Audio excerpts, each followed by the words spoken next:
so my job tonight is to listen to the language used and the words used, and I will extend deep apologies to all you beginner Chinese speakers that are looking to learn about Chinese language from me.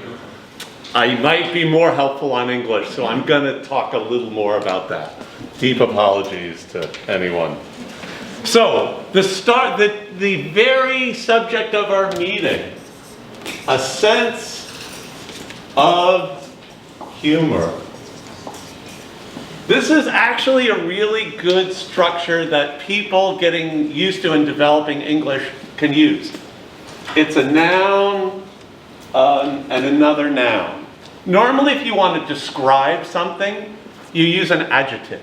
You say he's funny, he's hilarious. But here's a way to say this person has a sense of humor. There's no adjective there, but it helps describe them as being funny. And this is a structure you can use in a lot of ways.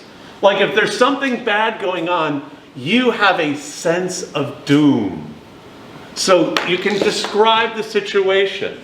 Or you might say there's a sense of possibility.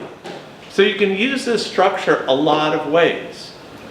And if you really want to say, boy, Kevin was an amazing evaluator, you could say he's smart, he's insightful, or you could say he had words of wisdom. You can use this structure of something. Words, a noun, wisdom, a noun. And you can use that to describe in a more creative way. So they have a prediction of disaster, or there's a moment of awkwardness after Eric's joke. There's a lot of ways you can use this something of something. So try.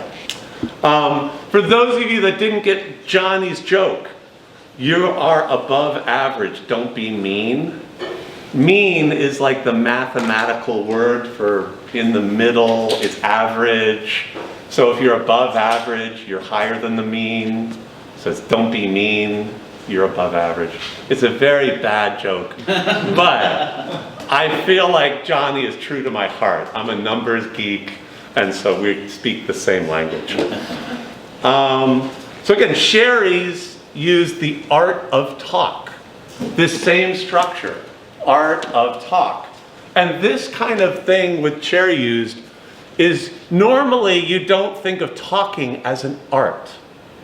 So I remember when I was young, I read a book called The Art of Motorcycle Maintenance. Now, motorcycle maintenance is the most boring mechanical thing, but it was a book about living like a very kind of zen, in the moment thing where you try and create art and beauty in everything and how you do it. But again, that concept of like beauty in what you do, you know, the art of something. Let's see, shopping date. Sherry talked about a shopping date. Normally you think of date as romantic. So it's using this idea of a date in kind of an ironic way. It's a shopping date with my dad. It's not a romantic thing, so there must be another motivation. What's the motivation? To get him to buy me stuff. Like you can also have like a study date. You're not looking for romance, you're looking to study. So like that little structure is interesting. You use it a lot. So Johnny mentioned that in her speech she acted cute.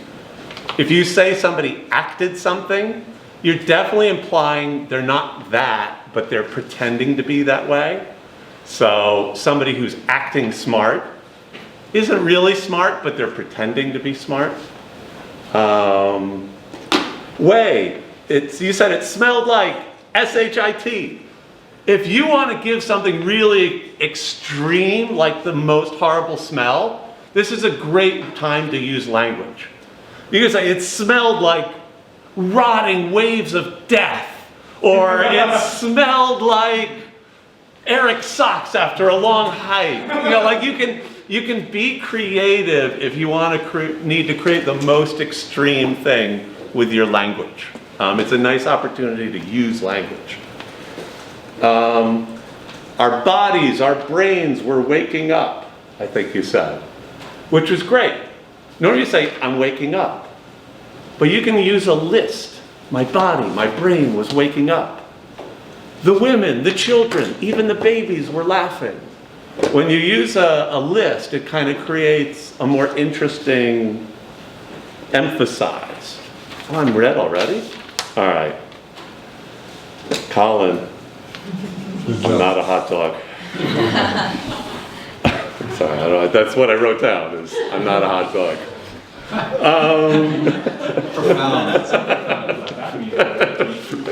It's a dog, but it's hot. The dog of heat, right? You can use it anywhere. All right, you're going to give me the buzzer. Thank you. Back to